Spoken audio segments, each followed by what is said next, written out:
शहर से थोड़ा दूर सुबह झाड़ियों के बीच एक लाश मिली। गले पर गहरे निशान, चेहरा खौफ से जकड़ा हुआ और चूड़ियों के टूटे हुए टुकड़े पास पड़े थे। लड़की की पहचान हुई।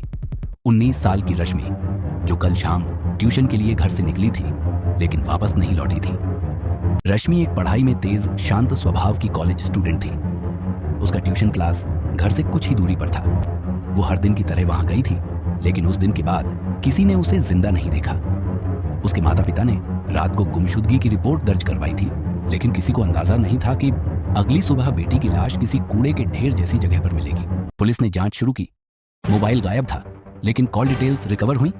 साथ ही ट्यूशन के बाहर का सीसीटीवी फुटेज मिला। शक की सुई 3 लोगों पर गई। पहला, रजत, जो रश्मि का क्लासमेट था। दोनों के बीच पहले झगड़ा हुआ था और रश्मि की वजह से उसका अपनी गर्लफ्रेंड से ब्रेकअप हो गया था। दूसरा नाम था रोलिका, जो रश्मि से नफरत करती थी।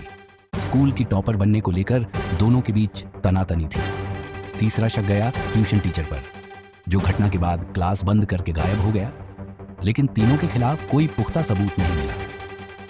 जांच उस वक्त तेज हो गई जब कॉल रिकॉर्ड्स में एक अनजाना नंबर मिला। आखिरी कॉल उसी पर की गई थी। नंबर ट्रेस किया गया और नाम सामने आया रमन मल्होत्रा। वो और कोई नहीं, रश्मि की बड़ी बहन का मंगेतर था।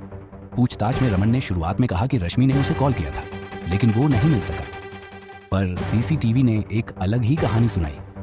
फुटेज में रमन को रश्मि के ट्यूशन के बाहर खड़ी अपनी कार में देखा गया।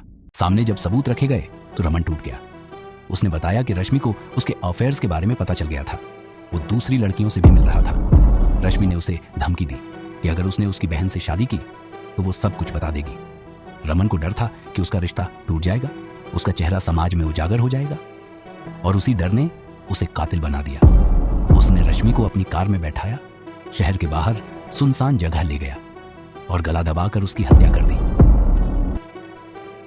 रमन पर आईपीसी की धारा 302 हत्या और 201 सबूत मिटाना के तहत केस दर्ज किया गया।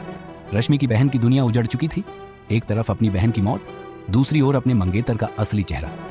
रश्मि ने किसी और की जिंदगी बचाने के लिए सच बोला, लेकिन उसकी कीमत उसने अपनी जान से चुकाई।